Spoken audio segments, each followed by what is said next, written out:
ka na kuha din ang kalakal namin. Kala ko jackpot na to. Kaso gutom na ako. Sakit na ng tiyan ko. Kailangan ko na magnakaw. Wala na akong magagawa. Hindi magnakaw na lang. Kayo dyan! Tuwat kayo dyan! Parang hindi nakita na akong pagkain ah.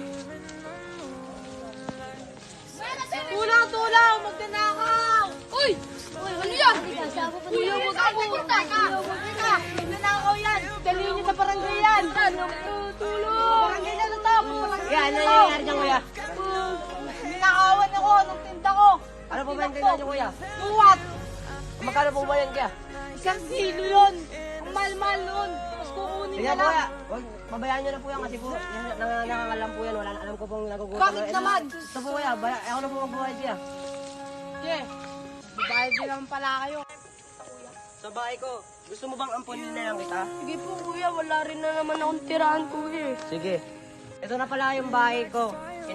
Pwede na nga siyang tulugan kaso ano pa lang, in-develop pa lang, ayusin pa lang kasi. Ito nga pala yung kapatid ko.